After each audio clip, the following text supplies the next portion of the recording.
Bonjour à tous, je suis ravi de pouvoir vous accueillir pour ce petit déjeuner d'échange autour d'un aliment qui nous est cher, le lait.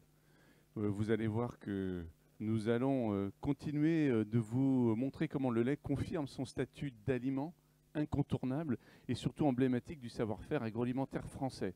Alors merci d'être présent pour partager ce temps avec nous ce matin, et je ne voudrais surtout pas oublier aussi l'ensemble des journalistes qui nous ont rejoints en visio. Donc merci à vous aussi de partager ce temps sans le petit déjeuner sur la table. Donc Éric Forin, je suis président de Saint-Dilet, DG de Candia. Nous allons animer ce matin avec Emmanuel Vasnex, donc PDG de la laiterie Saint-Denis de l'Hôtel, vice-président de Saint-Dilet, président du NEJU, président de l'IPLC. Autour, je vais vous présenter le programme. Nous prenons la parole annuellement, et c'est vrai qu'on a eu un petit peu les années Covid qui nous ont empêchés de le faire, mais aujourd'hui, encore une fois, pour annoncer la journée mondiale du lait et nos opérations portes ouvertes auprès de nos laiteries, dans un souci permanent de transparence auprès de nos consommateurs, de nos citoyens, pour montrer tout le bon sens qui anime notre filière du lait liquide UHT français. Alors, on a noté 5 bonnes raisons de consommer du lait français. Eh bien, c'est avant tout une offre française pour une demande très française. On va vous le détailler. C'est un aliment au juste prix. Et c'est d'autant plus important aujourd'hui dans le contexte chrysogène, d'inflation que l'on connaît. Mais non seulement c'est le juste prix pour une filière complètement responsable et très engagée pour relever l'ensemble des défis des années à venir et des générations futures. C'est une source d'emploi, de vitalité sur l'ensemble de nos territoires. Alors quand on dit l'ensemble de nos territoires, c'est évidemment nos campagnes et l'ensemble de nos territoires urbains. Et puis c'est une filière engagée pour un lait de haute qualité. On va beaucoup revenir sur le produit, avec une traçabilité évidemment exemplaire, mais on va beaucoup parler du produit. Et nous avons un invité d'honneur qu'on présentera à la fin, c'est le petit teaser, mais cet aliment est un allié de la cuisine et de la santé publique. Donc voilà le programme. Donc de ce pas, je vais commencer à vous donner quelques chiffres.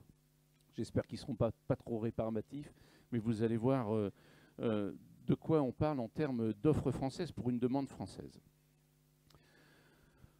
Ce qu'il faut savoir, c'est que voilà, le consommateur français consomme, on a décidé de vous le présenter comme ça, 40 litres de lait en brique ou en bouteille, c'est 5 verres de lait par semaine. L'ensemble de cette consommation a constitué, en tout cas pour l'année 2022, 2,65 milliards de litres. Alors vous voyez tout de suite, c'est une consommation globale qui accuse pour 2022 un retrait assez conséquent, moins 3,9% par rapport à 2021. Mais rappelez-vous, 2021 et l'année précédente avaient évidemment bénéficié des années Covid où le consommateur, évidemment bloqué chez lui, avait retrouvé les joies, le plaisir de la cuisine. Et évidemment, c'est là où on retrouve l'aliment, ingrédient incontournable d'énormément de recettes et pas que du petit déjeuner. Le marché. Alors le marché, vous voyez sur le petit diagramme la répartition des ventes sur l'ensemble des produits laitiers, malgré ces chiffres vertigineux de 2,2 milliards de litres vendus en 2022, représente à peu près 13% de la consommation de produits laitiers. Et si je mets ça en regard avec le pourcentage de baisse, on est sur une baisse un petit peu structurelle de la consommation parce que le lait est de manière très habituelle consommé au petit déjeuner ou en cuisine. Et on retrouve ces habitudes, les modes de vie de nos concitoyens qui font que de manière naturelle, le petit déjeuner a tendance à être sauté, à être pris sur le trajet pour aller à l'école, aller au boulot, etc. Et puis on consomme un petit peu de moins en moins avec le retour de la restauration collective. Si on regarde ce qui vraiment est le fondement de ce titre du lait français pour le consommateur français, on voit bien que là, on est vraiment en face d'une filière souveraine française. 96,5% du lait est collecté et conditionné en France. Ça, c'est quelque chose d'important, hein. À l'heure où on a bien vu avec ces périodes Covid, on a découvert à quel point on dépendait pour nos masques de la production chinoise. On voit bien encore aujourd'hui comment on souffre pour le Doliprane de production étrangère. Aujourd'hui, nous sommes en face d'une filière qui est complètement souveraine et qui est française à plein. Au niveau de sa répartition, évidemment, le poids lourd de la consommation du lait liquide français, c'est le lait UHT demi-écrémé. Alors, demi-écrémé, là, je mets tout de suite un petit astérisque dans cette présentation, c'est que c'est vrai que historiquement, nous avons toujours la profession présenté le lait entier, demi-écrémé, écrémé. Voilà. Et donc, c'est vrai que dans l'inconscient collectif, on se dit que prendre du demi-écrémé ou de l'écrémé, c'est quand même un petit peu mieux par rapport à la prise de matière grasse. Simplement pour rappeler qu'un lait entier, on parle de 3 à 3,5% de matière grasse. Quand on met ça en rappel avec d'autres produits comme un steak haché, c'est entre 10 et 20% de matière grasse. C'est absolument pas pour pointer du doigt le steak haché, mais simplement pour dire dans notre dénomination de écrémé, demi-écrémé et entier, voilà, il faut toujours essayer de remettre un petit peu la juste valeur des choses. Donc 69% pour le lait demi-écrémé de volume. Et là, simplement, on vous pointe du doigt deux tendances importantes. C'est que les laits aromatisés, qui sont une petite portion, se tiennent. Et le lait délactosé, qui donne accès à toute la partie des consommateurs qui ont du mal à digérer le lait, est en revanche en croissance par rapport aux chiffres de consommation sur les marchés qu'on vous a présenté quelques slides plus tôt. Alors, le secteur français, contributeur de la souveraineté, voilà, c'est 2,8 milliards de litres conditionnés en France. Voilà, la France est le deuxième pays collecteur d'Europe. 13% du lait collecté dans l'ensemble des produits laitiers, 2,55. Je pense que ce qui est le plus important, c'est de se rendre compte que sur la distance, de manière historique, nous avons réussi à faire en sorte que cette filière reprenne les rênes de la consommation française. Vous voyez que depuis 2015, la partie de lait conditionné importé a complètement fondu, moins 90%, c'est-à-dire qu'elle a complètement fondu. Et donc aujourd'hui, le lait proposé à nos Français est issu de cette belle filière laitière française. A l'inverse, au niveau des importations, donc nous sommes toujours légèrement contributeurs à la balance commerciale.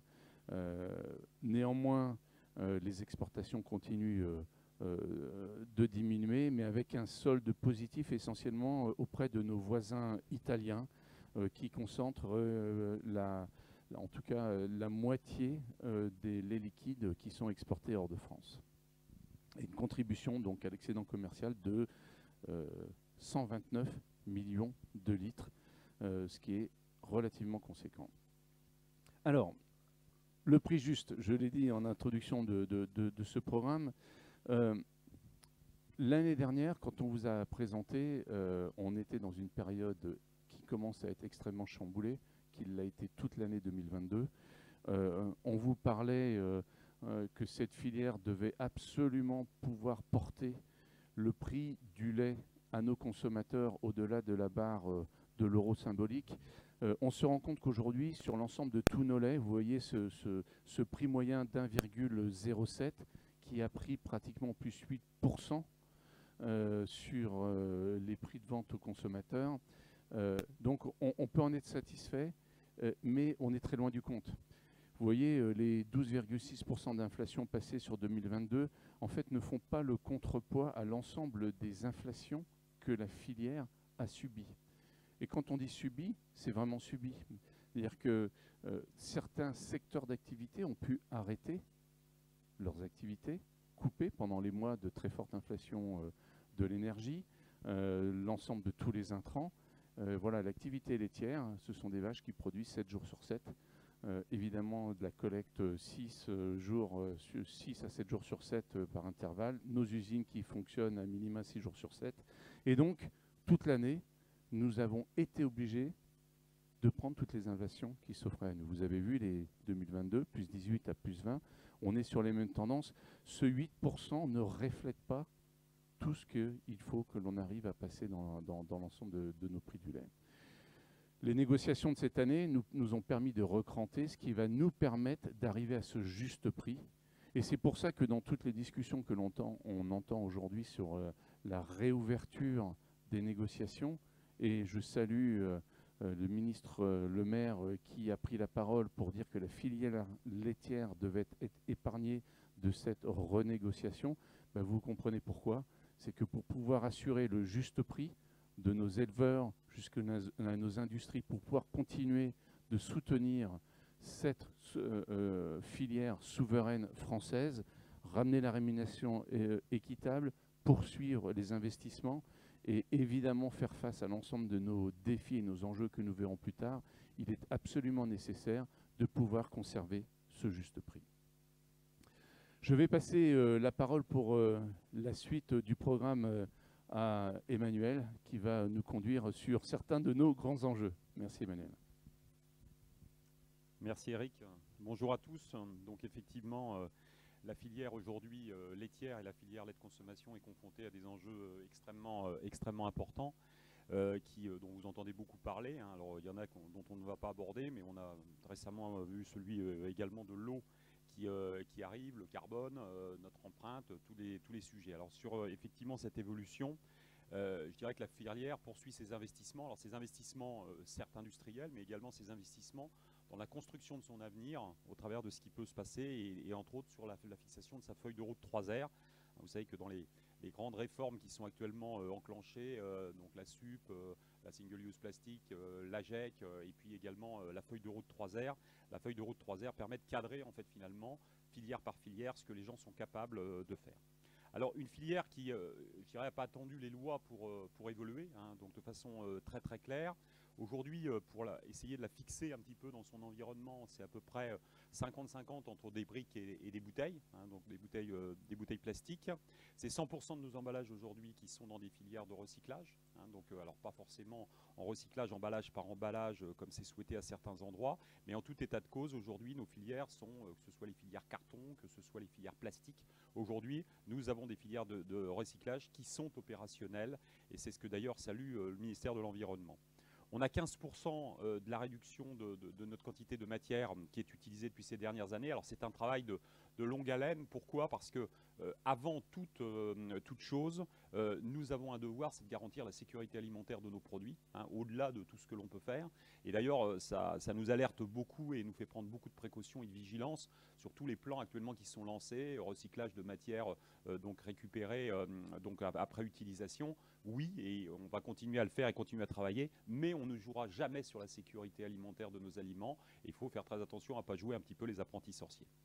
Et puis en 2021, la suppression de la paille plastique, hein, donc qui est un petit peu passée d'ailleurs de façon anecdotique dans le paysage, mais qui a quand même été un très gros travail, parce que substituer une paille plastique par une paille papier, ça n'est pas rien en termes de travail et d'investissement au travers de ce qui peut se faire. Et puis bien sûr, actuellement, on est confronté au changement de nos outils de production avec ce qu'on appelle la mise en place du bouchon attaché, hein, donc à l'ensemble de nos emballages, que ce soit nos emballages plastiques ou nos emballages briques. Et donc on est en train de travailler, c'est un très gros investissement pour la filière de plus de 45 millions d'euros d'investissement qui est lié simplement sur ce bouchon attaché.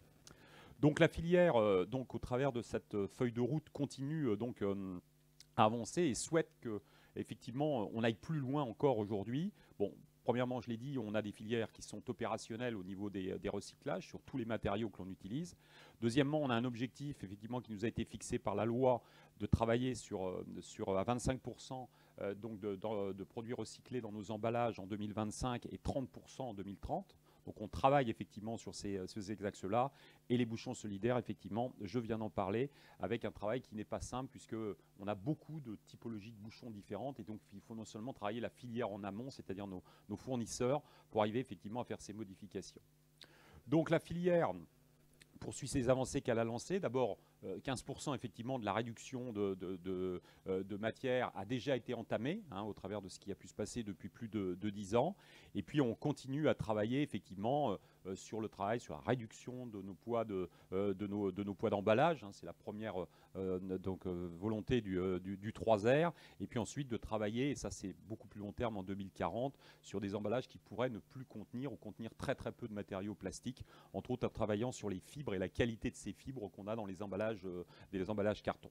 Sur les emballages bouteilles plastiques, on est, je dirais, plus serein dans la réutilisation, puisqu'aujourd'hui, vous savez qu'il y a beaucoup de travail qui s'effectue, soit du recyclage mécanique, soit du recyclage chimique, et qui permettent d'avoir des avancées extrêmement rapides dans nos différentes filières. Le chantier, donc, effectivement, du réemploi.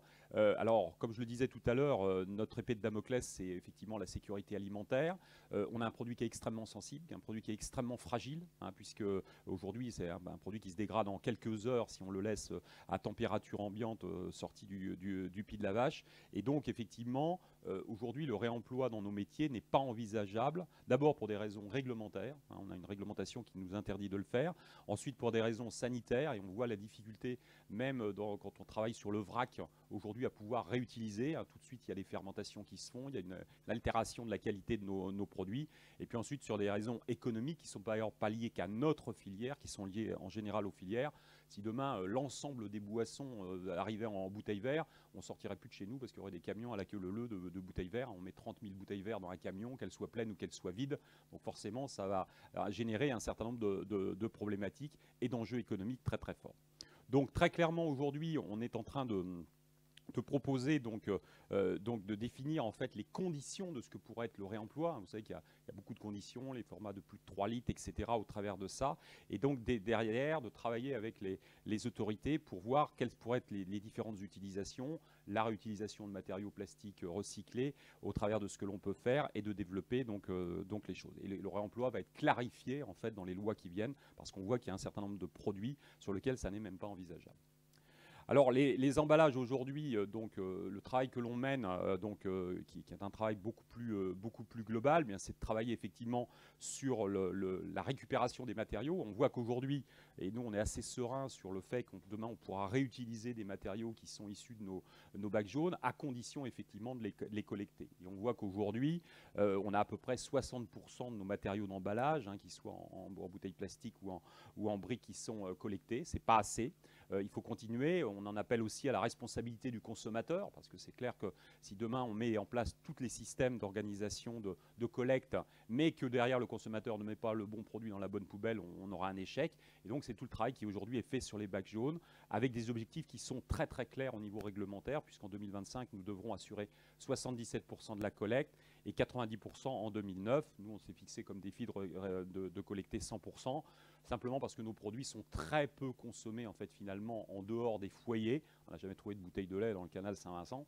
Et donc au travers de ça, c'est clair qu'on a une facilité au travers, si on arrive à travailler sur la responsabilité du consommateur, à travailler donc finalement sur la collecte. Et une fois que c'est collecté, on aura les outils effectivement pour pouvoir les retraiter, les recycler, les réutiliser éventuellement dans d'autres filières, puisqu'il y a d'autres filières qui sont aussi très intéressés par nos matériaux pour pouvoir les réutiliser dans l'automobile, dans le bâtiment, etc., au travers de ce qui peut se faire. Donc les professionnels sont effectivement très mobilisés avec Citeo pour sensibiliser les consommateurs au tri. Et d'ailleurs, lors de la journée mondiale du lait, vous verrez dans les entreprises qui exposent des petits stands qui appellent justement à montrer cette responsabilité qu'on a au niveau de nos emballages demain. Le point, je vais peut-être enlever la... un point également donc dans les engagements de la filière, c'est ce logo lait collecté et conditionné en France. Alors c'est un logo qui est pour nous extrêmement important. Vous savez qu'un consommateur a 2 secondes pour faire son choix dans un linéaire. Donc effectivement, il faut avoir des points de repère très simples. Ce logo, on l'a depuis plus de 20 ans en place sur nos emballages. À peu près la moitié des emballages aujourd'hui donc de lait le portent au travers de ce qui peut se passer. On incite beaucoup à le faire. Pourquoi c'est important? Parce que derrière ce logo, il y a la défense de notre industrie, de notre souveraineté alimentaire, de notre industrie française, de nos producteurs de lait, de nos territoires au travers de ça. Et d'ailleurs, c'est très en lien aussi avec l'environnement, puisque quand on a des circuits courts, eh bien, on voit que très clairement, on évite aussi beaucoup de problématiques environnementales. Donc cette filière, c'est une filière importante, 24 000 emplois dont 6 000 directs. Les 6 000 directs, c'est ceux qui travaillent dans nos entreprises. Et donc, les 24 000 emplois, c'est ceux qui sont liés à ça. C'est 26 laiteries sur le territoire. Ce n'est pas anecdotique ce que vous avez vu sur la baisse de la consommation. Hein. Quand on parle de 150 millions de litres en un an, bah, c'est pratiquement une laiterie qui disparaît par an si on continue à avoir une baisse de cette consommation du lait. Donc, c'est aussi un point d'attention. Et vous savez qu'il y a eu des restructurations assez importantes dans ce monde du lait de consommation. Et puis, c'est 85% des collaborateurs qui travaillent dans des laiteries et dans des communes de moins de 15 000 habitants. Donc c'est une industrie du territoire et c'est quelque chose que l'on revendique beaucoup en disant nous sommes des gens des territoires et demain s'il n'y a plus de territoire, il n'y a plus de lait, s'il n'y a plus de lait, il n'y a plus d'industrie et on ira chercher bien loin des produits qu'on peut produire aujourd'hui à proximité de chez nous. C'est effectivement une profession également qui emploie beaucoup, hein, c'est 51 000 élevages donc, qui sont à taille humaine. Vous savez que la France a cette particularité d'avoir conservé en fait, finalement cette taille raisonnable au niveau de nos exploitations, ce qui n'est pas le cas de nos voisins directs, hein, les Belges ou les Allemands.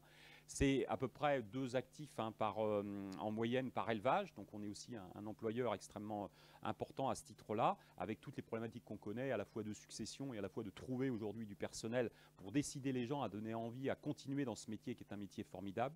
On est présent dans quasiment la totalité des départements et toutes ces exploitations ont un caractère familial et indépendant. Ce sont des sociétés, ce sont des entreprises dans lesquelles on a face à nous des chefs d'entreprise qui gèrent ces entreprises. Moins de 70 vaches, donc cette typicité qui est très, très française. Et puis quelque chose qui revient de plus en plus, je dirais, à l'ordre du jour, c'est la polyculture élevage. On l'avait beaucoup banni avec les grandes fermes qu'on avait pu avoir dans certains nombres. On voit qu'aujourd'hui, dans la reconstitution des sols, dans le meilleur raisonnement finalement au niveau des assolements tels qu'il peut le faire, eh bien, la polyculture élevage a tout son sens. Et on voit des régions aujourd'hui qui reviennent à ces typologies qui les avaient un petit peu abandonnées au travers de ça. Donc l'empreinte environnementale, elle est maîtrisée parce que, je l'ai dit, c'est un maillage de proximité. Hein. Les laiteries sont à la fois à proximité des fermes, à la proximité des pôles de consommation, donc au travers de ce que l'on peut voir. On fait peu de trajets pour aller chercher notre lait, hein, 10 km en moyenne pour 1000 litres de lait. On n'a aucun emballage en amont, effectivement, de notre collecte, puisque ce sont des citernes qui vont chercher nos produits et ces citernes sont lavées puis ensuite réutilisées. Et puis ensuite, on conserve majoritairement en France nos produits à température ambiante. Donc, on n'a pas l'impact, effectivement, de la production du froid, aussi bien dans nos entreprises que dans les magasins tels qu'ils sont aujourd'hui distribués. Donc, aujourd'hui, le lait collecté en France, finalement, au travers de toutes ces caractéristiques que je viens de donner, c'est un lait qui est 100% français. Et vous savez que moi, je suis quelqu'un aussi qui revendique beaucoup le fait que les Français doivent nourrir les Français et que derrière, on est une terre de production, on doit être en capacité d'exporter des produits. Mais en tout état de cause, il y en a marre de manger des produits qui viennent de l'étranger, du poulet brésilien nourri avec du grain français. D'ailleurs, dans un certain nombre de cas, il faut qu'on se réapproprie partout notre production agricole, sinon on n'aura pas la souveraineté alimentaire. Et dans le lait, on l'a. Donc il est important, effectivement, de la garder au travers de ça. Ce logo, c'est aussi, et on le reverra tout de suite après avec l'IPLC, eh bien c'est des audits annuels qui sont effectués avec un cahier des charges qui a été défini, qu'on rechallenge tous les ans en fonction à la fois des attentes consommateurs, des évolutions que peuvent donner les filières au travers de ce qui peut se donner. Et puis derrière, soutenir effectivement le lait français, c'est s'assurer d'être ancré dans nos différents territoires, c'est s'assurer d'avoir des activités économiques qui construisent et qui continuent. Et c'est d'ailleurs ce qu'on partage avec nos clients distributeurs. Hein. Je leur dis toujours, s'il n'y a plus de lait et s'il n'y a plus de producteurs, il n'y aura plus de magasins non plus sur les territoires. Et donc globalement, on appauvrira nos territoires, alors que la France, c'est quand même la terre de la diversité. Et je pense que c'est ce qu'on aime aujourd'hui dans notre pays. C'est bien sûr de l'emploi rural, et on voit que le sujet de l'emploi est un problème extrêmement important. Donc il faut conserver cet emploi au travers de ça. On a vu que ces 5 dernières années, à force de mettre tout le monde dans les villes, quand il y avait une problématique comme le Covid, c'était quand même très très douloureux au travers de l'évolution. Donc il faut continuer à cultiver cette diversité qu'on a au niveau de nos zones rurales. On est aussi un gros contributeur au niveau fiscal, puisque bien sûr, on assure la création de richesses dans nos territoires et le développement, et on contribue à l'évolution de nos territoires à ce titre-là. Et puis, on est un pays on est une profession également qui contribue à la lutte contre le chômage, puisqu'on a des très beaux emplois aujourd'hui à proposer, que ce soit dans nos entreprises ou que ce soit dans nos exploitations au travers de ça. Alors cette filière, et c'est très très rare en fait, elle est engagée donc au travers d'une garantie IPLC, Institut professionnel du lait de consommation. Il y a 2 professions qui ont fait ça, le jus de fruits et le lait. Alors c'est un outil, c'est un petit peu le bras armé de notre profession. nous n'avons pas une vocation d'être un gendarme, mais nous avons une vocation à contrôler en fait finalement ce qui se fait sur le marché. Donc l'IPLC a été créé en 1999, 99, ça a été une démarche volontaire qu'on est en train de travailler en termes de reconnaissance par la DGCCRF qui aujourd'hui nous écoute parce qu'ils ont tellement de sujets à traiter avec une très très grande attention. Les 26 laiteries aujourd'hui représentées en France, qui représentent 95% du lait de consommation, sont effectivement auditées par l'IPLC. Et donc cet IPLC va définir un cahier des charges que l'on va venir contrôler sur la traçabilité, les autocontrôles, la qualité du produit fini. Et puis également, on a un contrôle du marché. Donc on vient contrôler sur le marché par des prélèvements, analyser le lait dans sa composition, également dans ses micro-contaminants et de l'évolution telle qu'on peut le faire au travers de ce qui peut se faire. Donc voilà un petit peu la chaîne. Donc vous avez deux parties. Vous avez une partie prélèvement qui contrôle la composition, le plan de surveillance contaminant, et puis derrière un contrôle de composition réalisé à la fois dans les entreprises et à la fois sur le marché, et puis des inspections tous les ans. Donc en fonction de cette évolution-là, on a un comité d'experts qui définit aussi les axes en fonction des évolutions. On a beaucoup parlé de l'eau récemment. L'eau, c'est un sujet qui peut impacter notre produit, donc on se met à contrôler effectivement tous ces impacts tels qu'il peut l'avoir au travers de ce qui peut se passer. Le but étant encore une fois de contrôler notre produit, de voir ce qui peut s'y passer et d'alerter effectivement s'il y a des sujets au travers de ça. C'est pour ça que je l'appelle un peu le bras armé qui permet de contrôler l'ensemble des activités telles qu'on peut le faire. Et encore une fois, c'est extrêmement rare, c'est extrêmement sécurisant. Et je pense qu'aujourd'hui, les gens peuvent être très très sereins sur la qualité de nos produits. Voilà ce que je voulais vous dire. Je redonne la parole à Eric.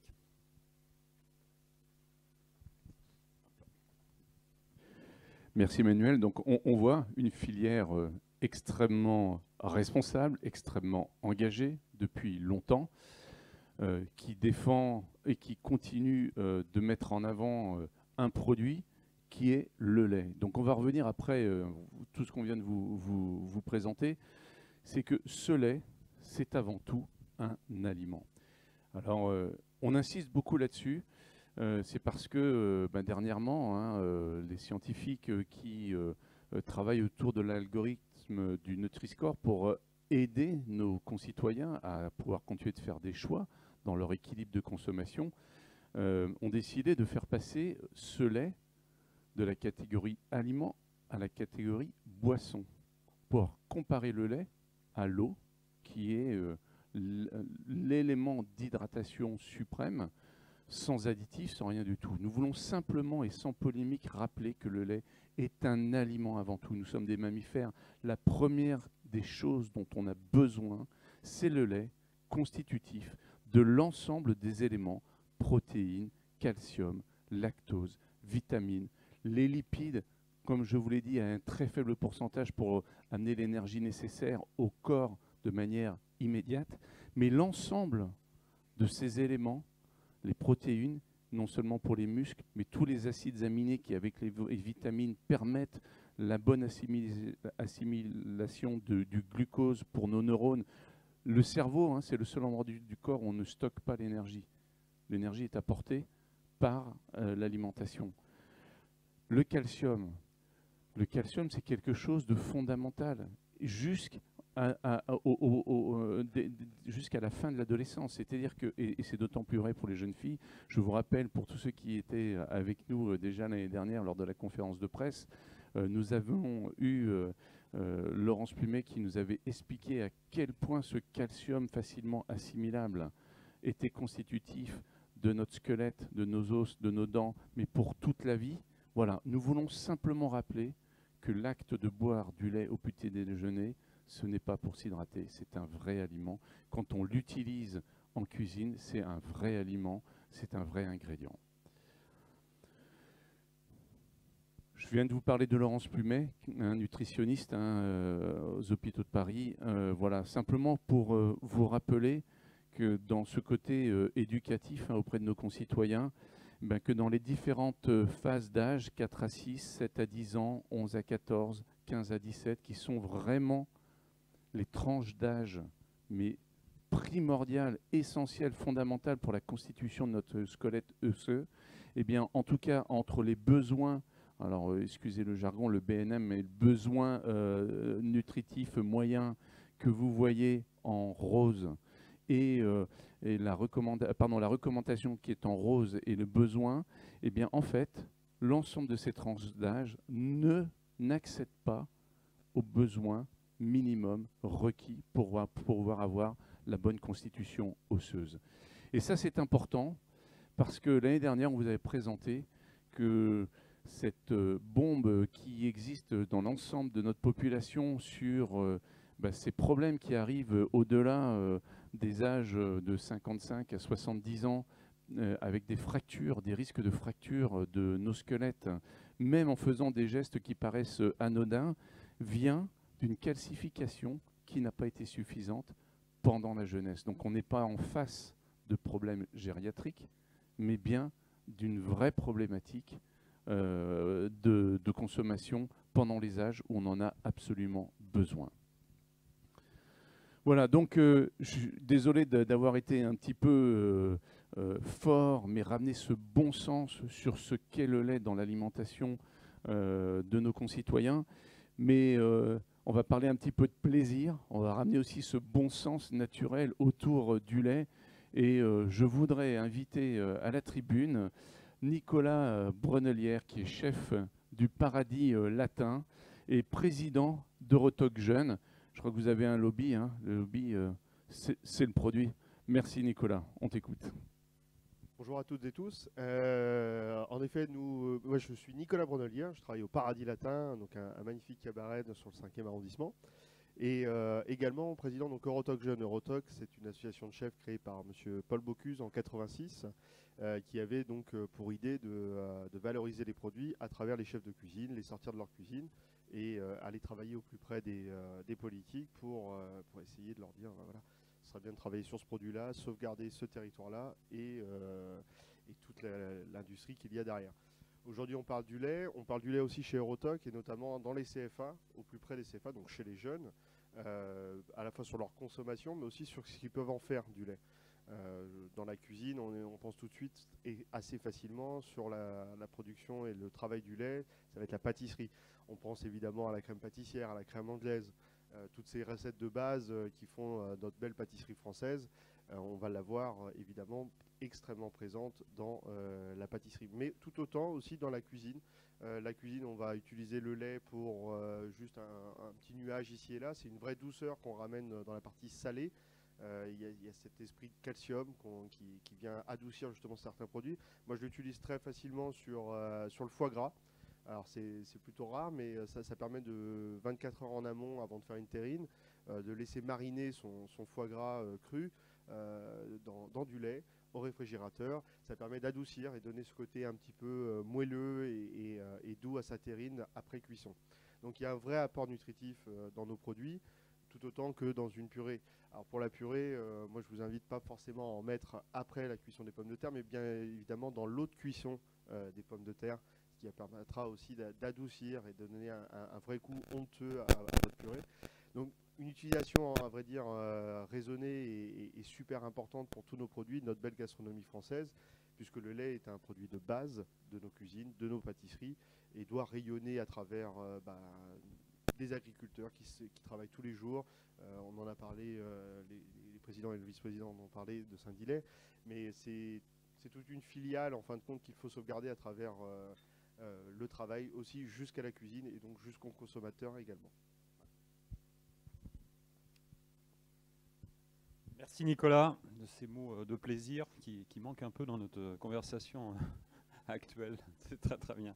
Donc juste pour finir, avant que Eric puisse conclure, donc vous parliez de la Journée mondiale du lait. Alors vous savez que depuis, je n'ai pas compté les années, mais ça fait plus de 15 ans que nous réalisons donc, l'ouverture de nos sites de production pendant la Journée mondiale du lait, qui est le 1er juin. Alors on ouvre un peu avant pour essayer d'étaler, ou un peu après au travers de ça. Et c'est effectivement le plaisir de montrer nos savoir-faire donc français, aussi bien de production agricole que de production donc laitière, au travers de ce qui peut se passer. Alors c'est voilà, vous avez la date ici, c'est 2014 dans lequel a été réalisée la première porte ouverte dans le cadre de ces Journées mondiales du lait.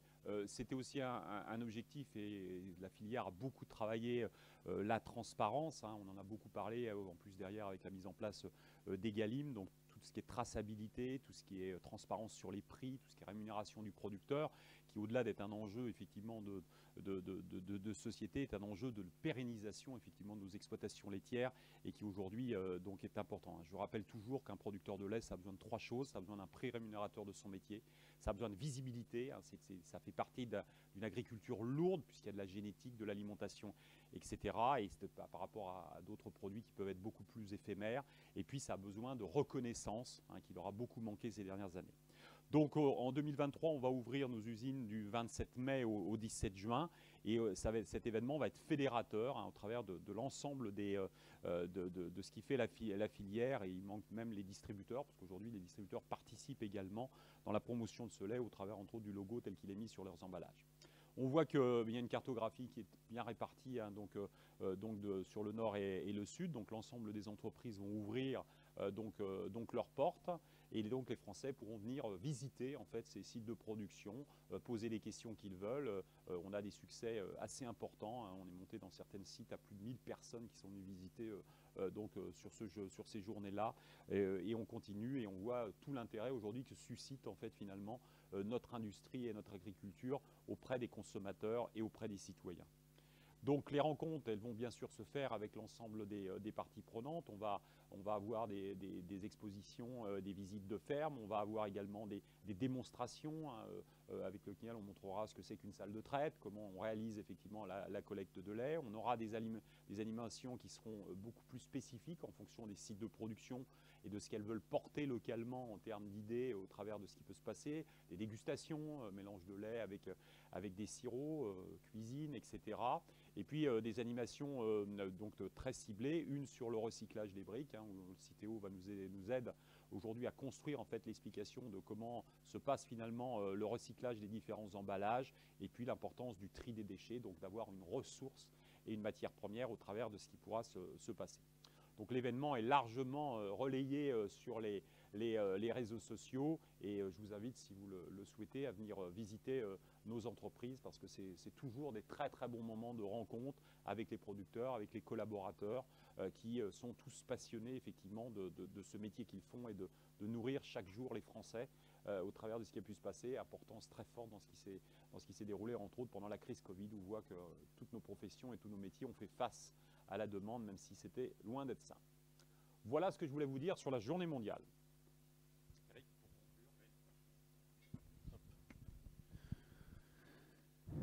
Bien, vous voyez que l'organisation de l'ouverture de ces usines, c'est très lourd, mais l'ensemble des salariés le fait avec énormément de motivation. On le voit bien sur nos sites, parce que ça nous permet de réinsister sur ce bon sens dont on vous parlait en introduction. Nous n'avons pas grand-chose à cacher, et au contraire, nous sentons ce rôle de continuer de partager, d'éduquer, et on va mettre l'accent cette année. Je remercie tous les adhérents qui ouvrent ces usines, mais on va insister sur aussi le geste citoyen avec nos emballages. Vous avez vu à quel point il est important. On va insister sur le fait que c'est absolument nécessaire que ces emballages se retrouvent dans les bacs jaunes, qui puissent contribuer correctement, en tout cas, aux enjeux que l'on a devant nous. Donc vous l'avez compris, le bon sens, nous sommes un contributeur essentiel à la souveraineté alimentaire française. C'est un aliment, on insiste beaucoup, un aliment fondamental et surtout abordable. On n'a pas forcément mis l'accent là-dessus lors de cette conférence de presse, mais très clairement, ce litre de lait qui se retrouve aux environs de l'euro du litre, mais ça fait un des éléments accès à la protéine, mais le moins cher du marché. Une filière responsable, engagée, pionnière. Je pense que là, on n'a rien à dire sur notre engagement sur les emballages. Et puis, avant tout, à travers cette souveraineté, c'est le maillage de proximité, l'ensemble des emplois, la diversité des emplois des campagnes, mais jusqu'à l'ensemble évidemment de nos partenaires distributeurs, où en fait le maillage se retrouve évidemment dans le milieu urbain. C'est le juste prix, accessible, et puis c'est le soutien à l'ensemble. Alors là, on a vraiment besoin, notre message aussi avec cette transparence et cette ouverture, c'est qu'on a vraiment besoin de l'ensemble des acteurs de la filière pour continuer de soutenir ce juste prix et continuer de pouvoir tenir les engagements que nous avons tenus historiquement. Voilà, je vous remercie tous de votre écoute, ainsi que ceux qui étaient en visio. Alors, je ne l'ai pas dit en introduction, mais je crois qu'il y avait la possibilité de poser ces questions pendant en tout cas, le déroulé de cette séance.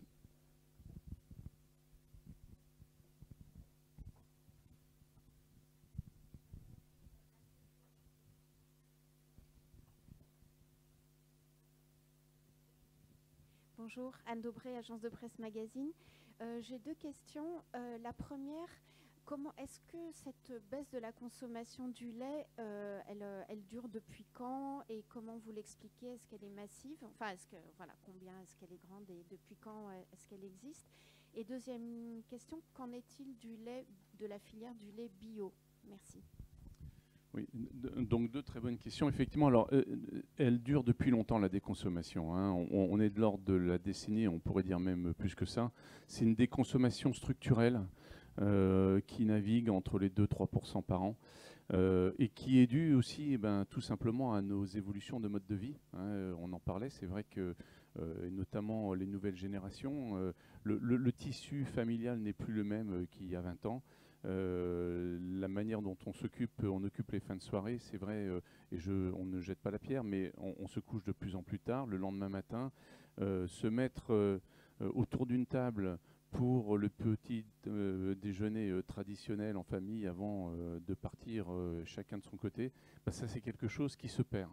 Et l'autre usage, vous l'avez bien compris, qui est l'usage en cuisine, dans les foyers, celui-là aussi, on a vu fleurir les livraisons à domicile de plats tout préparés.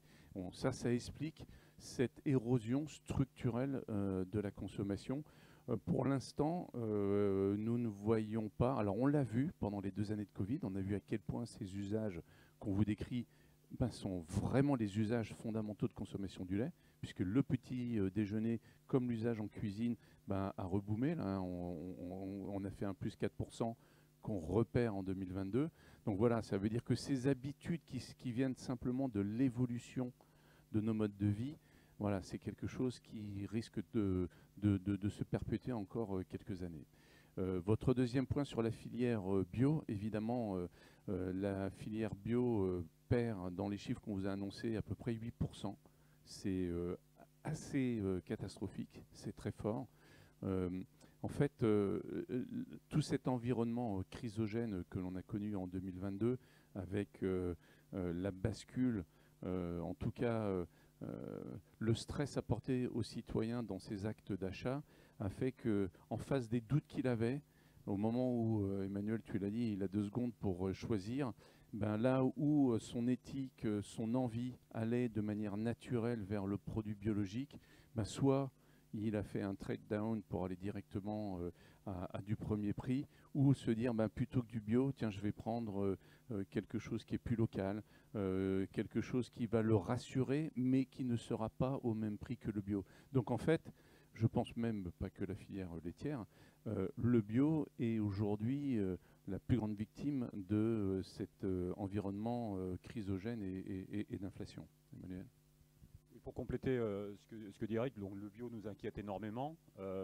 Parce qu'effectivement, on est dans une spirale qui est une spirale très dangereuse parce que la consommation baisse et derrière, pour arriver quand même à couvrir les coûts, les gens montent les prix et comme les gens montent les prix, la consommation baisse de nouveau, etc. Donc c'est une filière qui est extrêmement en danger. Et la deuxième chose, c'est que moi je trouve assez scandaleux quand même comment cette filière est globalement abandonnée parce que il y a 5 ans, on voulait que la France soit bio. Souvenez-vous, on parlait que de ça. Et derrière, aujourd'hui, on a abandonné en fait un certain nombre de producteurs, de transformation, de transition. Et ça, c'est ce qu'on vit aujourd'hui dans beaucoup de choses. C'est-à-dire qu'à des moments, il y a des grandes tendances. On nous parle de transition agricole, agroalimentaire, digitale, numérique. Et tout de suite, on oublie le mot transition. Il faut tout de suite. Et puis 2 ans plus tard, on découvre que finalement, c'était pas si parfait que ça et qu'il y avait un certain nombre de problématiques. Mais on a abandonné tous les gens au milieu du gué. Et donc là, aujourd'hui, on est vraiment devant une situation qui va être une situation extrêmement compliquée. D'ailleurs, on a des gens qui étaient en bio qui aujourd'hui reviennent en conventionnel au travers de ce qui a pu se passer. Donc il y a un vrai warning sur le bio et le maintien des filières parce que le bio, c'est en plus généralement des mouvements très très lents et très longs en fait au travers de ce qui peut se passer. Et donc cette filière est en grand danger. J'ai 2 questions. Ouais, j'ai pris le micro, désolé. J'ai 2 questions pour l'usine nouvelle. La première, est-ce que vous pouvez nous détailler vos coûts de production? Donc vous avez dit 18-20% en 2022 et surtout nous expliquer pourquoi ce sera dans le même ordre en 2023. Voilà, qu'est-ce qui explique cette inertie et pourquoi le maintien? Et la deuxième, je vous la fais aussi. Vous avez critiqué du coup le nouveau Nutri-Score qui fera que vos produits seront au mieux étiquetés B, notamment pour les laits entiers qui étaient déjà C. Est-ce que ça veut dire que vous allez simplement supprimer du coup l'affichage sur ces produits-là? Alors, je pense, pour répondre tout de suite à la deuxième question, je pense qu'on a deux choses qui nous irritent beaucoup. Le premier, c'est qu'aujourd'hui, dans un certain nombre de classifications, le lait soit classé boisson au même titre que des boissons standards, sucrées, etc., par rapport à ce qui peut se passer, alors que le lait est un aliment. Et nous, ça, on ne cessera jamais de le revendiquer, parce qu'aujourd'hui, et d'ailleurs on le voit, au même titre que les œufs, en cette période d'inflation, c'est une des protéines les moins chères aujourd'hui qui est consommée. C'est le premier aliment de la vie, c'est un aliment extrêmement équilibré. Et voir, pour des raisons politiques et technocratiques, ce produit être classé effectivement d'aliment en boisson, et on voit venir le truc derrière. Le truc derrière, c'est quoi? C'est qu'il va y avoir des taxes sur la partie sucre. Comme nos produits contiennent du sucre qui s'appelle le lactose, nous aurons des taxes alimentaires appliquées à ça. Et ça, c'est purement scandaleux parce que c'est un produit abordable qu'on va renchérir au travers de ce qui peut se passer. Concernant nos coûts de production et les évolutions qui a eu lieu, vous savez, nous, on a un coût de production qui est très simple.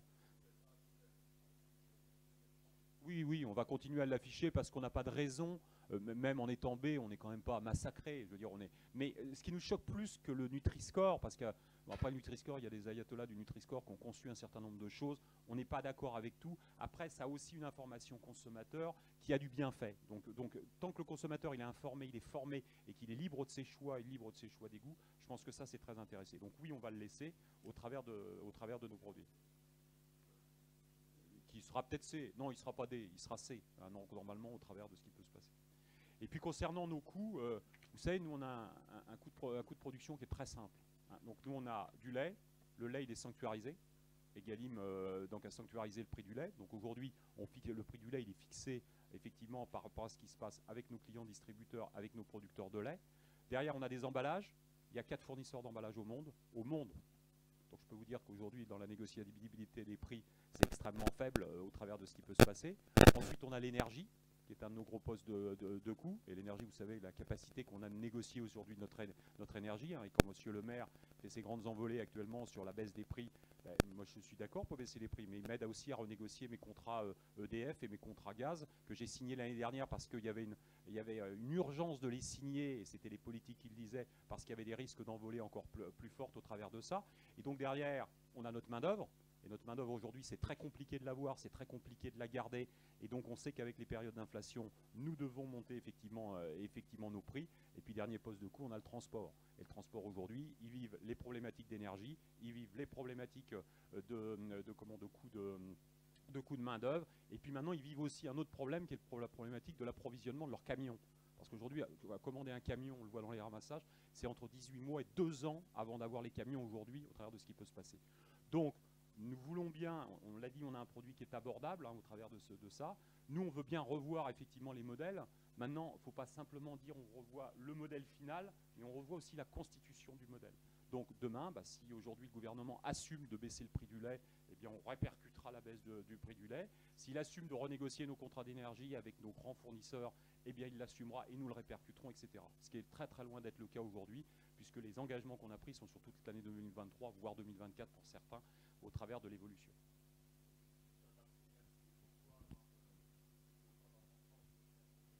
Le problème qu'on a eu sur l'année 2022, c'est pas un problème. En octobre, on a passé, enfin en octobre-décembre, on a passé nos tarifs en fait finalement par rapport à la grande distribution qui nous a écoutés. Le problème, c'est qu'on les a passés en octobre. Et l'implication, nous on l'a depuis le 1er janvier. Donc en fait, quand on parle de cette hausse, c'est une hausse qui n'est pas une hausse sur l'année totale, c'est une hausse qui est sur la fin d'année en fait finalement qu'on a eu, qui nous a permis. Et on est reparti avec les hausses sur 2023 de nos fournisseurs, d'emballage, des contrats qu'on avait pu passer au travers de ça. Et ce qui fait très mal aux entreprises, parce qu'aujourd'hui, je peux vous le dire, hein, nous on a perdu les 3/4 de notre résultat opérationnel sur l'année 2022. Ce qui nous a fait très mal, c'est pas la hausse qu'on a fini par passer, c'est ce décalage de hausse qu'on a eu aujourd'hui. Hein, donc parler de baisse à un moment où on n'a pas eu toutes les hausses, c'est quand même un petit peu bizarre aujourd'hui dans l'auditoire tel qu'on peut l'avoir, et il y a une réunion ce matin d'ailleurs là-dessus. Donc c'est vraiment ce déphasage qui est absolument dramatique pour les entreprises, tu l'as dit. Je voudrais rebondir sur le Nutri-Score, hein. On ne s'affiche pas en faux ou contre, hein, sur le Nutri-Score. Mais c'est vraiment, comme l'a dit Emmanuel, on vous l'a expliqué, c'est que cette catégorisation de boissons versus aliments, c'est ce qui nous amène aussi l'aberration sur les bouchons attachés dont on vous a parlé, qui coûtent à l'ensemble de cette profession 45 millions, alors que nous sommes des centimiers, 45 millions pour régler le problème de ces bouchons plastiques, des soft drinks, etc., qui se retrouvent dans la nature parce que c'est une consommation nomade. Voilà, la caractérisation de passer d'aliments en boissons, d'un point de vue réglementaire, nous impose de dépenser ces sommes monstrueuses des technologies infernales installées sur nos sites industriels pour un bouchon dont l'utilisation est au foyer ou dans la restauration. Et c'est là où, en fait, quand on s'inscrit et l'on veut mettre le bon sens dont on vous parle depuis le début, c'est qu'à un moment donné, ce lait, c'est un aliment, ce n'est pas une boisson. Bon, Gérard Lepuil pour le site internet de l'Humanité. Vous avez beaucoup insisté sur le logo lait collecté et conditionné en France. Vous avez parlé de juste prix, de souveraineté alimentaire, mais depuis la sortie des quotas laitiers en 2015, les prix ont souvent été trop bas au départ de la ferme, à tel point que le troupeau de vaches laitières a diminué. Parallèlement, on a parlé du bio tout à l'heure. Moi, j'ai rendu visite à 2 producteurs bio au mois de mai dernier et au mois d'août 2022 également. Et à l'époque, leur lait était payé moins cher que le lait conventionnel. Donc, ce que j'ai envie de vous demander, est-ce que le moment n'est pas venu de contractualiser les volumes et les prix, comme ça se fait un peu dans la filière du comté par exemple, au niveau national de manière plus générale? Alors, ce que vous dites est tout à fait vrai, hein. Je pense qu'aujourd'hui, d'ailleurs, je pense qu'on paye cette dégradation qui a eu lieu depuis plusieurs années. J'en ai parlé un petit peu tout à l'heure sur le manque de considération. Il ne faut pas oublier qu'aujourd'hui, la France, et je pense que pour l'avenir c'est une chance, est un pays qui est exportateur de produits laitiers, puisque 40% en fait, de la production laitière qui est transformée est exportée. Et ça, je pense que demain, ce sera une chance, parce qu'avec le réchauffement climatique, il y a des régions qui vont effectivement sortir de ça. Que le prix n'ait pas été payé à son juste prix pendant des dizaines d'années, c'est très clair. On a eu des périodes d'excédent dans lesquelles, effectivement, on était arbitré sur du beurre et de la poudre qui représentait 40% de ces volumes et qui a lissé. Et aujourd'hui, il y a une nécessité, effectivement, de prendre conscience que nous risquons de manquer de lait dans les années à venir avec l'évolution de la consommation mondiale. Hein, on l'a vu très clairement cette année. Il y a des gens qui ont de la matière première. Cette matière première, ils vont arbitrer en fonction de là où ils veulent la mettre. La France ne manquera pas de lait, mais la France peut manquer de lait liés à des arbitrages qui vont être faits sur des pays qui vont être effectivement qui vont demander beaucoup plus au travers de ça. Quand vous parlez de contractualisation, moi je pense qu'elle est très entamée par rapport à ça, puisque on l'a vu avec Egalim, Egalim 2 qui a été revu. Aujourd'hui, je vais me dire qu'elle a été sanctuarisée. Hein, donc ce débat d'échange aujourd'hui de la matière première agricole maintenant rentre en fait finalement dans les négociations, et on voit qu'on a pu signer des contrats tripartites avec beaucoup de nos clients distributeurs, dans lesquels on parle effectivement de ce qu'est la valeur du prix du lait, de son coût de revient, de son coût de production. Maintenant, la problématique qu'on a, c'est que, et on l'a très bien vécu sur 2022, quand vous avez vu les prix de lait qui ont été pratiqués dans d'autres pays à proximité, on ne peut pas avoir tout. C'était qu'on ne peut pas rentrer en fait finalement dans un tunnel de fonctionnement qui tient compte de ces prix de revient et qui tient compte de cette évolution, et puis que quand le prix s'envole pour d'autres raisons, vouloir en bénéficier. Donc nous, ça a toujours été effectivement ce qu'on pense, c'est qu'on pense qu'il faut un prix de lait qui soit un prix de lait rémunérateur et qui tienne compte de toutes les transformations nécessaires de les filières, etc., au travers de ça, et qu'on soit beaucoup moins spéculatif effectivement sur le prix du lait tel qu'on peut l'être aujourd'hui, et tel qu'on l'a vécu d'ailleurs sur l'année 2022, qui est en train de se retourner sur l'année 2023. Ces effets de yo-yo sont catastrophiques en fait pour les producteurs, et le bio c'est ça. Le bio aujourd'hui, on a toujours vécu le bio par des paliers, et aujourd'hui on construisait, le prix avait tendance à se stabiliser, on remontait. Là aujourd'hui le problème c'est qu'on était toujours sur une consommation qui progressait de 15%, sauf que là la consommation elle est en déficit de 8%. Donc forcément, il va y avoir des chocs extrêmement importants sur le bio, des bio qui vont revenir en conventionnel, des bio qui vont arrêter au travers de l'évolution. Et peut-être que dans 5 ans, eh ben, on fera la même réunion et on dira qu'est-ce qu'on a été bête de se priver de producteurs bio à ce moment-là et de ne pas assumer effectivement cette évolution. Mais là, on a quand même le consommateur qui régule. Alors, vous avez vu hier, Natureo est en plan de sauvegarde. On voit aussi que les distributeurs de bio peinent aujourd'hui beaucoup. Ajouter simplement, quand on vous parle de juste prix, hein, c'est cette rémunération nécessaire pour soutenir cette filière qui est complètement française. Il y a beaucoup de débats, vous l'avez vu, sur beaucoup de secteurs d'activité, sur l'appel à l'import de nouveau. Et évidemment, on peut toujours targeter le pouvoir d'achat, et évidemment, on y est très sensible. Mais quand on voit le juste prix de notre produit aliment pour le consommateur, on en appelle à la responsabilité de tout le monde, non seulement, mais à la responsabilité de l'ensemble de la filière, y compris des grands distributeurs, pour se dire, mais si on arrive au juste prix qui permet de soutenir l'élevage, l'industrie et continuer de pouvoir contenter avec un produit abordable l'ensemble de nos consommateurs, c'est ce qu'on appelle le bon sens et le juste prix. Et ça, il faut faire attention de ne pas repartir dans une spirale qui peut entraîner beaucoup de filières. D'ailleurs, sur ces appels à la consommation de produits, à l'achat de produits d'import, moi, ça me scandalise parce que c'est le monde des paradoxes. C'est-à-dire que d'un côté, on nous parle de RSE, de réduire le nombre de kilomètres. On doit travailler effectivement sur le développement durable. On doit tenir compte du carbone et on nous dit on va aller chercher en Pologne ou en Biélorussie des produits pour alimenter le consommateur français qui a tout à fait aujourd'hui en interne la capacité à alimenter. Posons-nous les bonnes questions. Posons-nous la bonne question. Pourquoi le prix de revient d'un produit français aujourd'hui, il est plus cher que le prix de revient d'un produit polonais? Et ce n'est pas parce que des gens se goinfrent effectivement sur les produits, c'est parce qu'on a des coûts de revient, des coûts de production, un coût du travail, je parle du coût du travail, pas des salaires, qui effectivement est différent, et peut-être un accès aussi à des main-d'œuvre et à des productions qui sont différentes. Et ça, c'est notre souveraineté alimentaire qui est engagée. Un grand merci à vous tous pour votre présence, vos questions. Et puis, je pense que vous êtes largement invités sur nos sites, et puis on vous donne rendez-vous l'année prochaine de toute façon. Merci à tous.